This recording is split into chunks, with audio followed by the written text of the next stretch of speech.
Rabbi shrah li sadri wa yassir li amri wahlul 'uqdatam min lisani yafqahu qawli wala haula wala quwwata illa billahil aliyyil azim.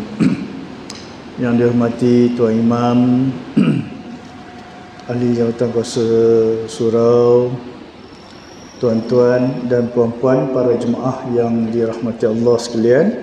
Alhamdulillah, syukur kita kepada Allah SWT kerana pada malam ni dapat kita bertemu kembali untuk meneruskan pengajian kita dengan menggunakan kitab Fiqhul Manhaji Mazhab Syafi'i dalam bab munakahat.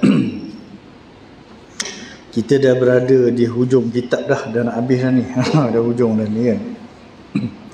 InsyaAllah di bab yang hujung-hujung akhir kitab ni, dia banyak menekankan tentang perkara-perkara dan adab-adab berkaitan dalam rumah tangga, ya. Apa yang perlu dilakukan oleh pengantin, oleh kedua ibu bapa pengantin. Di antaranya ialah yang disebutkan dalam kitab ni, disunatkan, ya, memberi nasihat kepada dua orang pengantin. Jadi disunatkanlah kedua ibu bapa ataupun sesiapalah yang di kalangan orang yang berilmu memberi nasihat, ya, memberi nasihat kepada pengantin agar melaksanakan tanggungjawab seperti mana yang telah ditetapkan, yang telah disyariatkan oleh Allah SWT. Anas radhiyallahu an mengatakan, setelah menghantar pengantin perempuan kepada pengantin lelaki, para sahabat Nabi berpesan kepada pengantin perempuan supaya melayani suaminya dan menjaga hak-haknya dengan baik. Ummu Hakim berpesan pada putrinya pada malam pertama perkahwinannya sebagai berikut. Ya, ada pesanan daripada Ummu Hakim kepada anak dia, yang telah menikah, dipesankan supaya melaksanakan tanggungjawab. Di antaranya seperti berikut: anakku, engkau akan meninggalkan suasana tempat engkau dilahirkan. Engkau akan meninggalkan sarang tempat engkau dibesarkan dan berpindah ke sarang lain yang belum pernah engkau kenali. Engkau memperoleh teman hidup yang belum biasa menemanimu. Jadi ia menjadi berkuasa ke atas dirimu dan menjaga kehidupanmu. Oleh kerana itu, hendaklah engkau dapat menempatkan dirimu sebagai hamba sahaya baginya, dan dengan demikian ia akan menjadi budak bagimu. Anakku, perhatikanlah beberapa sifat utama yang aku pesan kepadamu, kerana hal itu akan menjadi bekal atau simpanan yang baik bagimu. Ini antara pesanan dia, kan? Pesan pada anak tu, maklumlah anak daripada kecil duduk rumah kita, dan duduk rumah kita daripada dia lahir, duduk suasana rumah kita, kan? Dah sampai masa dia, apabila dia dah menikah, dia kena keluar daripada tempat tu. Maknanya dia kena mengikuti suaminya. Keluarlah dia mengikuti suaminya. Di mana suami dia tinggal, di situlah dia duduk bersama dengan suami dia. Tambah pula, suami itu bukan yang dia kenal daripada kecil, kan? Bukan dia kenal daripada kecil. Kadang-kadang baru 2-3 bulan kenal, dah kahwin. Ada 5-6 bulan, ada yang setahun, kan? Jadi sebab itu dia kata, berpindah ke sarang lain yang belum pernah engkau kenali.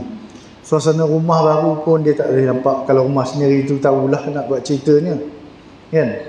Jadi di situ yang saya nampaklah, ya, pesanan sebelum anak keluar rumah, berpindah ke rumah sendiri, antaranya pesanan dia ialah agar anak perempuan terutamanya boleh mengurus rumah tangga.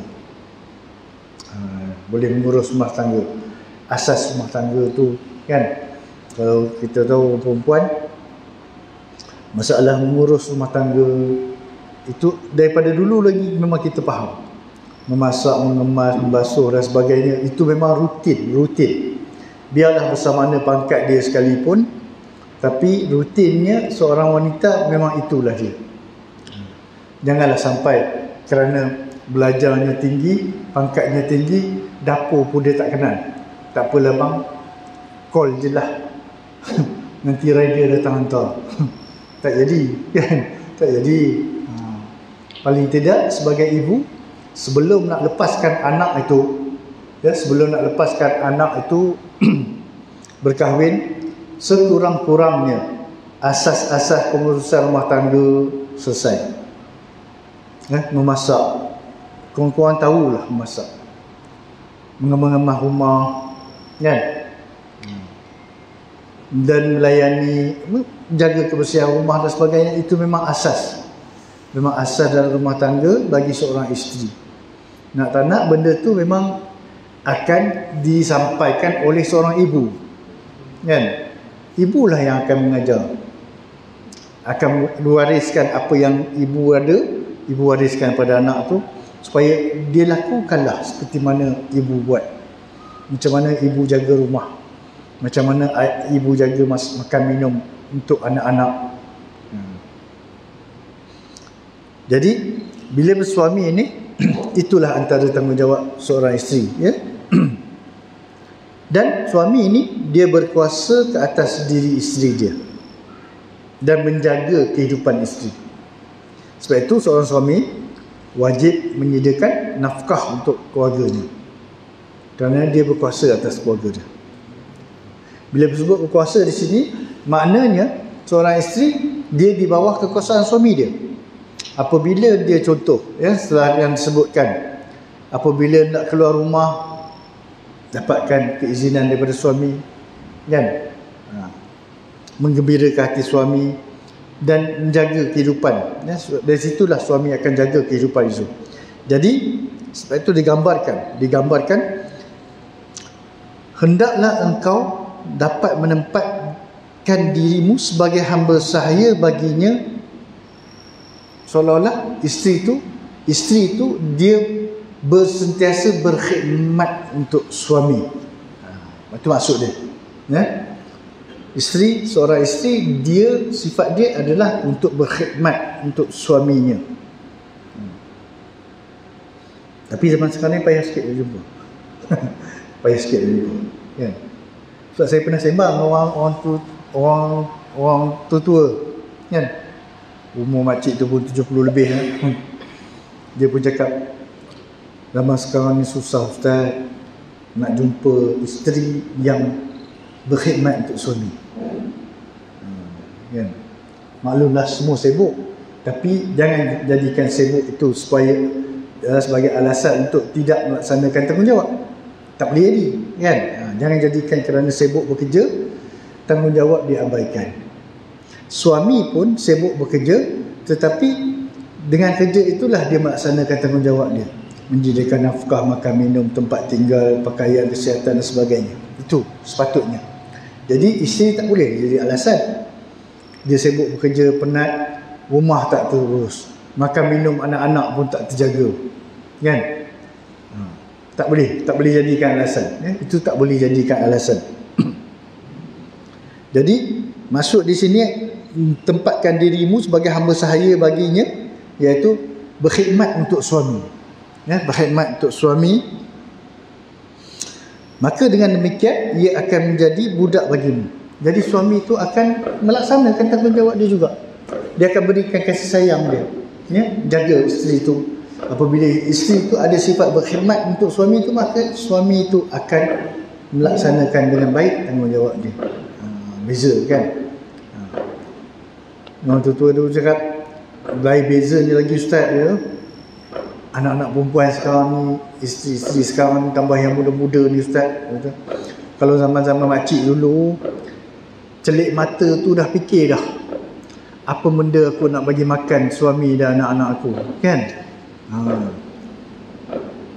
Tapi anak-anak dara sekarang, isteri-isteri yang muda-muda sekarang ni, celik mata dia fikir apa laki aku beli untuk aku dan anak-anak. Terbalik. Tak jadi kan. So itu antara wasiat kita lah kepada anak-anak. Perhatikan dia kata apa, sifat-sifat utama yang pesan tadi, iaitu melayani suami, melaksanakan tanggungjawab, kenali hati budi suami, itu antara perkara-perkara dia. Kerana hal itu akan menjadi menjadi bekal dan simpanan yang baik bagimu. Temanilah suamimu dengan cara hidup yang bersederhana, merasa cukup dengan apa yang ada, dan bergaulah dengan baik dan patuh. Maksud dia, seorang isteri dia kena ada sifat bersyukurlah. Apa yang telah disediakan oleh suami mengikut kemampuan suami, kan? Jadi dia bersyukurlah, bersederhana dengan kehidupan sederhana yang mampu suami sediakan. Kalau katalah baru kahwin, duduk apartmen, alhamdulillah ada juga rumah, kan? Mungkin doakanlah rezeki suami semakin hari semakin luas, bolehlah beli rumah landed kan, awal-awal tu Kemudian jagalah dirimu di hadapan matanya dan hidungnya, agar engkau tidak kelihatan buruk dalam pandangannya, dan janganlah sampai ia mencium bau yang tidak sedap daripadamu. Maksud dia, isteri ni dia kena sentiasa berhias untuk suami, sentiasa berhias untuk suami. Dan jangan sampai suami cium bau isteri tu tak boleh beza, ini bini aku ke ikan masin. Lebih kurang kan. Jadi biarlah, kena di rumah tu pakailah wangi-wangian yang meledakkan hidung suami, kan. Bersoleklah, bercelaklah, kerana celak merupakan hiasan terbaik. Tunjukkan kecantikan yang sejatinya pada suami tu. Janganlah hanya bersolek ketika nak keluar rumah, kan. Kalau nak pergi ke kenduri kahwin jenuh, tunggu lama. Yang kita lelaki-lelaki ni biasa capai baju, jalan. Dah siap ke? Belum. Janji pukul 10. Dia duduk dalam bilik depan cermin tu pukul 9, tak siap-siap lagi. Dia conteng sana conteng sini, ada padam balik, kan. Kan? Tudung dah dibelit-belit ni, cucuk sini silap cucuk, buka balik, dah. Kita pun kata tadi pukul 10. Itu saya kalau saya sendiri, kalau kata saya nak keluar pukul 10 rumah, saya dah bising dah. 8.30 semua siap. Itu kata tu tak 10 minit juga baru keluar. Yang anak lelaki buat panggil macam budak-budak kan, lebih tengkuk lah keluar, kan. Yang anak perempuan pula tak habis-habis nak betulkan tudung lah apa semua. Dari pukul 10 keluar. Jadi kita kena bagi masa lebih awal, kurang-kurangnya 1 jam daripada waktu berlepas. Macam kita pergi airport lah, kan. Kapal terbang pukul 12, kita dah tunggu pukul 10. Macam tu lah,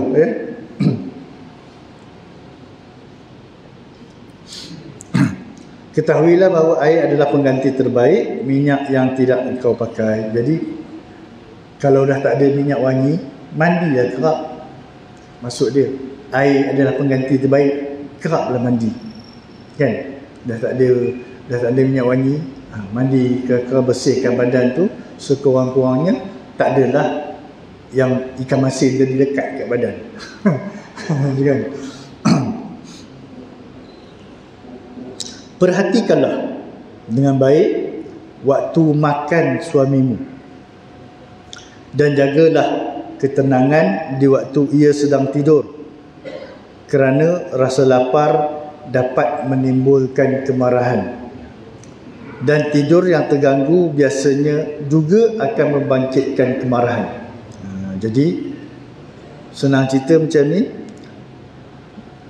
perhatikan dengan baik waktu makan suamimu. Isteri kena layan suami makan, paling tidak berhidang untuk suami.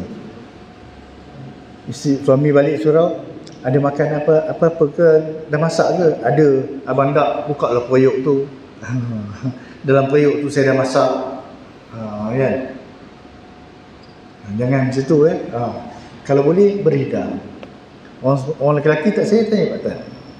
Orang lelaki ni dia makan, dia tak berapa kisah sangat. Kan? Nasi, telur goreng, kicap, ada sayur sikit, tumis, jadilah. Yang pentingnya isteri layan, sendukkan nasi untuk dia, betul tak? Yang tu beza dengan kedai Tom Yam layan. Abang nak minum apa ke? Dia nak macam tu kan? Mari hidang, macam tu lah. Isteri hidang, benda simple. Masak pun tak payahlah banyak berat-berat. Masak simple-simple. Tapi yang penting suami tu dia nak layanan ketika makan tu. Isteri sendukkan nasi untuk dia, tuang kain untuk dia. Itu je yang orang lelaki tak sebenarnya. Abang lapar, pergilah periuk tu dia. Penat saya masak, besar periuk tu. Pergilah ambil tu. Diam-diam langsung buka nasi bubuh lah kan. Ya? Yang tu pesanan dia tu. Dan kalau kata tengah rehat tu, suami tengah berehat, tempat rehat suami paling baik ialah mana? Dalam bilik tidur dia kan? Dalam bilik tidur. Jadi bermakna bilik tidur tu memang kena kemas. Itu tempat rehat paling baik untuk suami lepaskan kepenatan dia kan. Bila dia masuk bilik tidur dia tu tenang. Ini kalau dia masuk bilik tidur dia, Allahu Akbar. Dah macam kedai bandar tu kan. Baju gantung sana sini, payah pula. Kan? Jadi itu isteri kena pandai, isteri kena kreatif lah bersihkan, kemaskan bilik tidur. Janganlah sampai jadi nak tidur pun payah, suami tidur merata-rata. Tu kalau abai yang tu sebenarnya. Sebab itu adalah salah satu daripada tanggungjawab isteri, menguruskan rumah tangga, mengemas dan sebagainya. Jadi kalau dia abaikan tu, agak-agak berdosa tak? Kan? Kecil hati suami.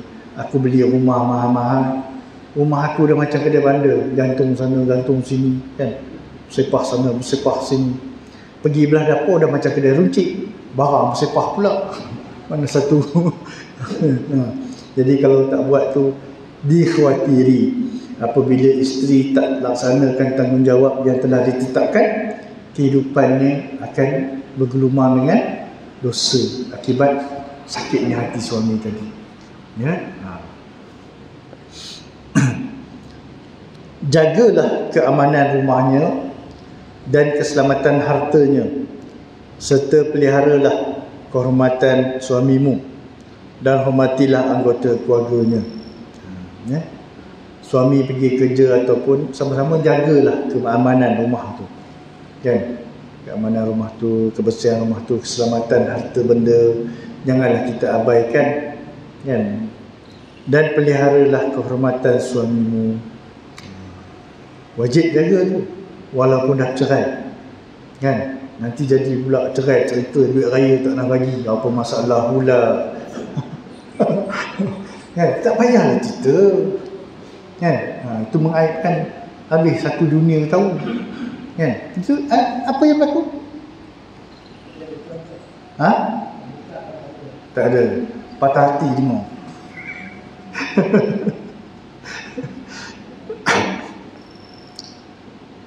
Ini kerana dengan menjaga keselamatan harta benda, engkau akan dapat penghargaan dan mendapat perhatian baik. So apabila isteri itu laksanakan tanggungjawab dia, dah tentulah suami akan hargai kan. Minta apa pun insya-Allah dapat kan. Ini dapur dah macam kedai periuk, lepas tu minta suami, bang mai awak tak nak beli untuk saya. Siapa nak beli kalau macam tu sebut, betul tak? Sekarang suami bila tengok keadaan rumah kemas, dia sejuk mata dia, orang lelaki biasa tak okey kan. Tiba-tiba jom kita pergi mana? Anwar depan tu kan, tepi Petronas tu, boleh je. Pilih lah, nak besar rantai basikal, rantai motor, pilih. Tak ada masalah kan. Jadi tanggungjawab. Bila ada tanggungjawab, insya-Allah suami akan ada perasaan kasih sayang. Penat isteri aku menguruskan rumah tangga, apa lagi aku nak bagi? Ni dah hadiah dia. Kan? Dan memang orang perempuan suka benda tu. Emas-emas ni kan. Pakai. Jadi suami tu tak lokek insya-Allah, ya. Suami tu takkan lokek insya-Allah.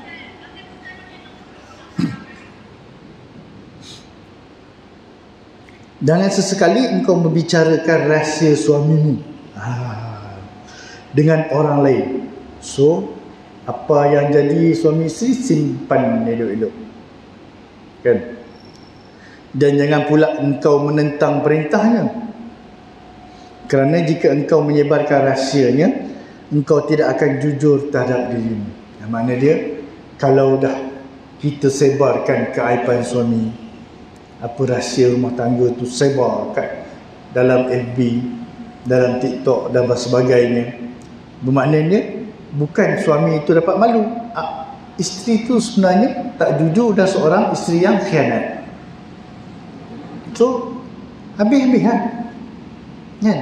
Mau cerita lah, kereta pun aku punya, tayar pun aku beli kan, duit raya tak nak dapat lah, bagi aku semua macam-macam, tak payahlah. Itu semua cari maut cerita-cerita macam tu. Orang kan nampak kan, jabatan netizen ni dia kutuk macam-macam kan? Ada yang menyokong, ada yang menentang kan? Wallahualam. Jangan kita jadi ahli jabatan netizen juga ya? Tengok sudah, baca sudah, jangan tolong kata-kata reply pula. Memang elok pun, tak malu dia, raya pun bini bagi. Allah, kita pula nambah kan. Tak payah. Janganlah engkau gembira di saat ia sedang bersedih. Jangan pula engkau kelihatan sedih bila ia sedang gembira. Ya. Kalau suami itu tengah bersedih, kita turut rasa simpati dengan apa yang berlaku. Kalau suami itu gembira, isteri tumpang gembira. Kalau suami sedih, isteri tumpang sedih. Itu yang sebaik-baiknya lah ya.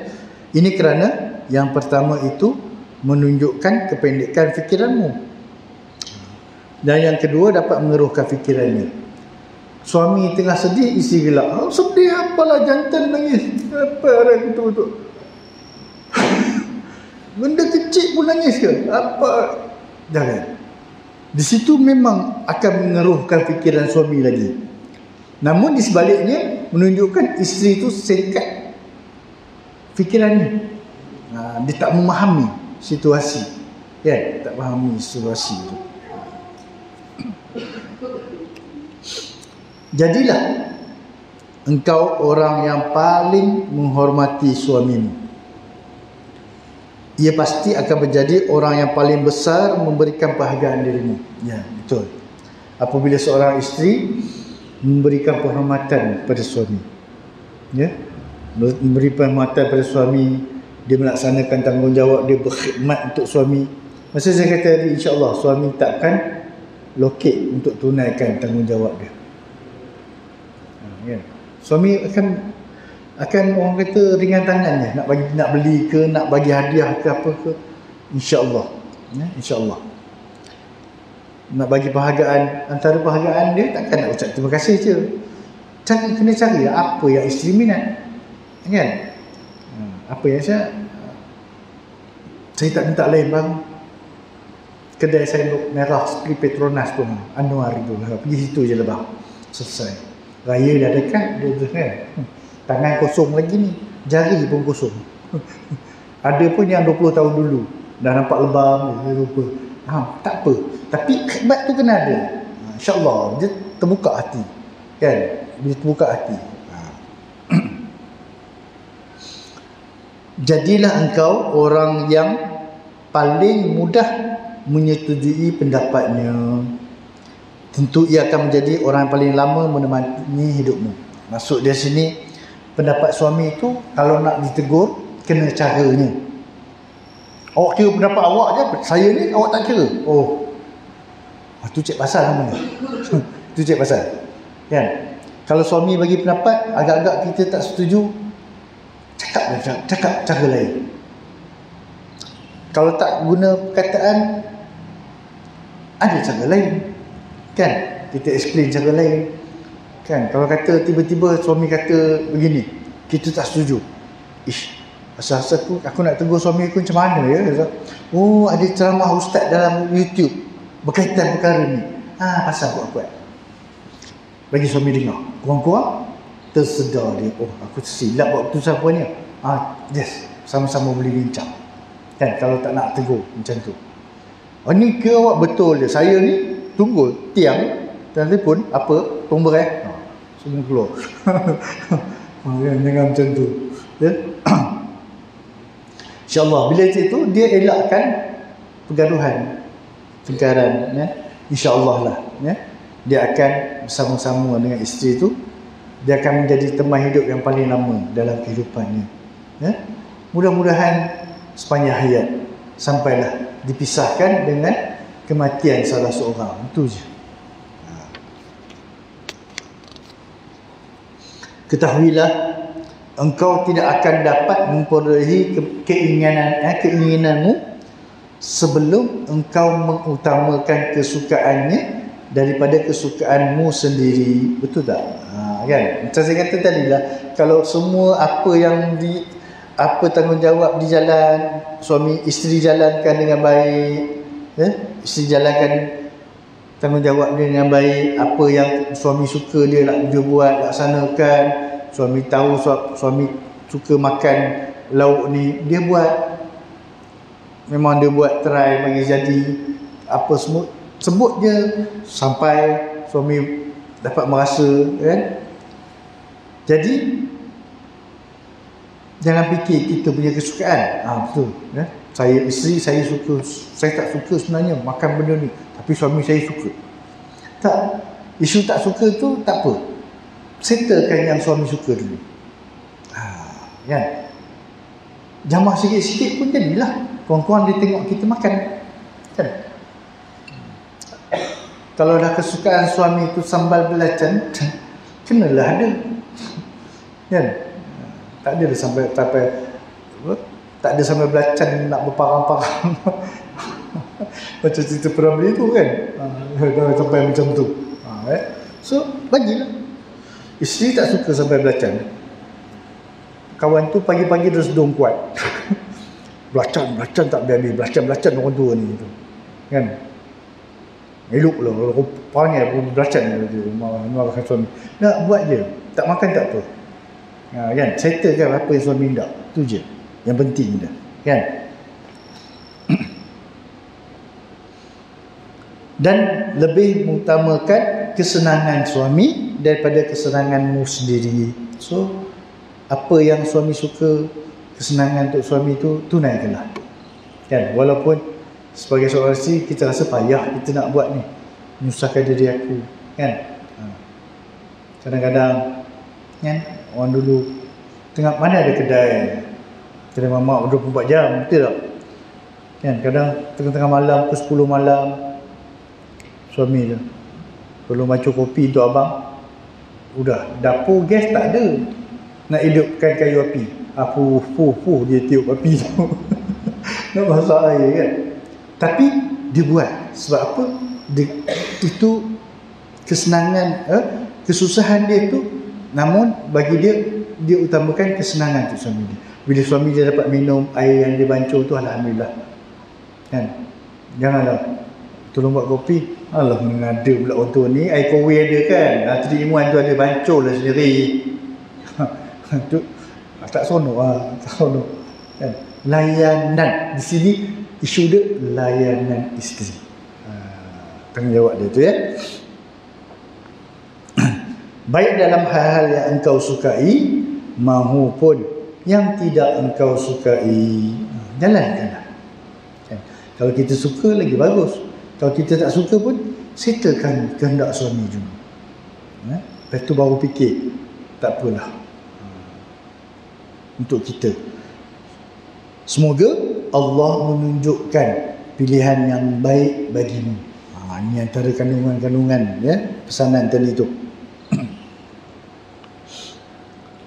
Abdullah bin Ja'far bin Abi Talib radhiyallahu anhu berkata kepada putrinya, yang baru dinikah, baru dinikahi, sebagaimana berikut. Abu Ja'far pesan pada anak dia yang baru kahwin, anak perempuan dia. Apa dia pesan ni? Janganlah engkau cemburu, kerana cemburu itu kunci perceraian. Ya. Masuk di sini cemburu tu cemburu buta. Cemburu tu kena ada. Memang semua orang ada sifat cemburu, tak boleh lari. Tapi cemburu biar bertempat. Biar bertempat, bukan cemburu buta. Ya, kalau ibu-ibu kena ada perasaan cemburu. Cemburu, aku cemburu betul lah. Tengok suami orang lain semua boleh pergi surau, suami aku ni tak pergi-pergi. Rumah sebelah surau, azan buat pekak. Asal azan dia tidur, kalau dia tidur tu memang confirm waktu azan. Kan? Kena ada sifat cemburu lah.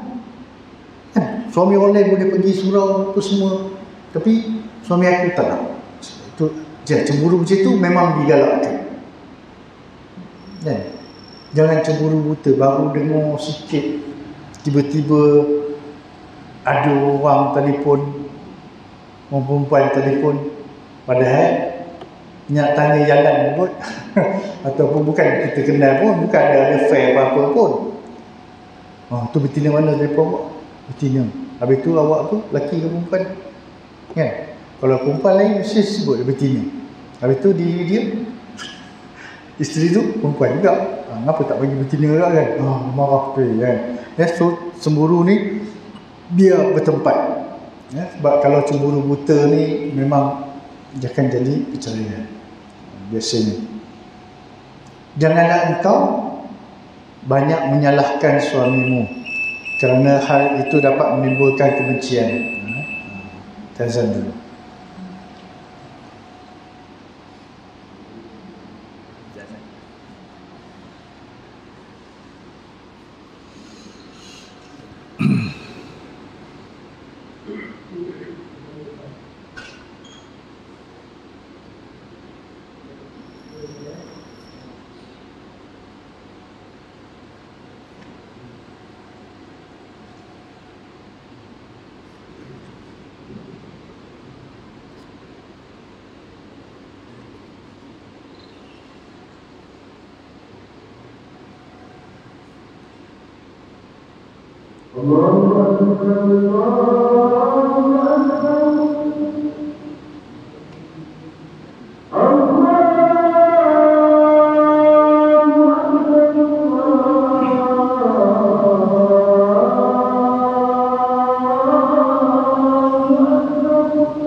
kita sambung sikit lagi.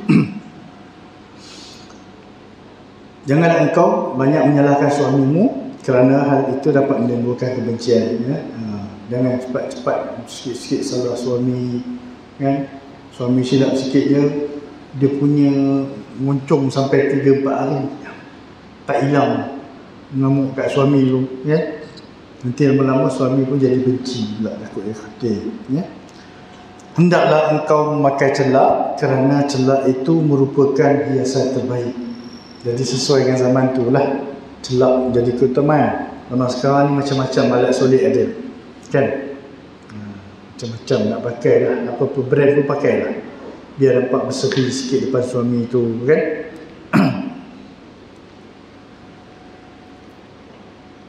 Ketahuilah bahawa minyak wangi yang terbaik ialah air.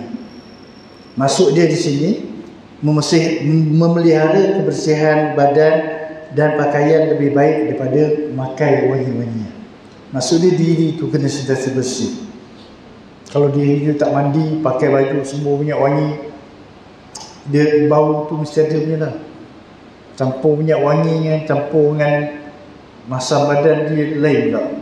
Nak kata ni bau isteri aku ke perkasan ke, lebih kurang. Kan? So bersihkan badan tu, kesucian diri, kebersihan diri tu yang penting, kan? Pakaian, dari segi pakaian tubuh badan. Jadi sebab tu dia kata air adalah lebih baik daripada asyik pakai minyak wangi je. Ya. Kerana itulah yang paling dekat, ya, kan? Ketika Ali bin Abi Talib meminang puteri Rasulullah SAW, Fatimah Az-Zahra radhiyallahu anha, baginda bersabda kepadanya, hiya laka ala an tuhsina suhbataha, dia untukmu tetapi engkau harus menemaninya dengan baik. Maksud dia Rasulullah serahkan Fatimah tu pada Ali untuk kamu, tapi kamu teman dia, jaga dia sebaik-baik. Sebaik-baiknya, jagalah, ya, jaga sebaik-baiknya. Dan Uthman bin Anbah ketika meminang puteri bapa saudara dia, ia disuruh duduk di sampingnya dan sambil membelai-belai kepalanya, iaitu bapa saudaranya berkata, engkau keluargaku yang terdekat, orang yang kusayangi, dan sekarang datang meminang anak perempuanku. Maksud dia nak pinang sepupu dia sendiri, kan? Ketika meminang puteri bapa saudaranya, dia nak pinang sepupu dia lah, ya? Aku tidak dapat menolak, dan dalam hal itu aku merasa wajib mengkabulkan. Maksud dia bila dah dia datang, Uthman datang minang nakkan sepupunya sebagai isteri, jadi bapa saudara dia kata apa, engkau ni aku memang dah kenal kecil daripada dulu juga, memang aku sayang lah, macam anak aku juga, kan? Tapi sekarang kau datang, kau nak anak aku, anak perempuan aku, tak apa, aku tak boleh nak tolak lah, dan aku rasa wajib untuk ijab kabulkan kau, kahwin lah cepat. Sekarang kamu berdua, iaitu Uthman dan puteri bapa saudaranya itu, ku nikahkan, dinikahkanlah, ya? Ketahuilah bahawa engkau ku pandang lebih terhormat daripada anak perempuanku. Maksud dia suami, dia pandang suami itu lebih hormat daripada anak dia, sebab anak itu dia dah serah bawah jagaan suami. Apabila ayah aku dah serah pada anak perempuan daripada jagaan suami, maka suami itulah yang mengambil alih tanggungjawab yang selama hari ini ayah laksanakan. Jaga dengan penuh kasih sayang, makan minum anak, nafkah dan sebagainya. Bila dah kahwin, benda itu beralih pada suami, suami tunaikan sebaik-baiknya.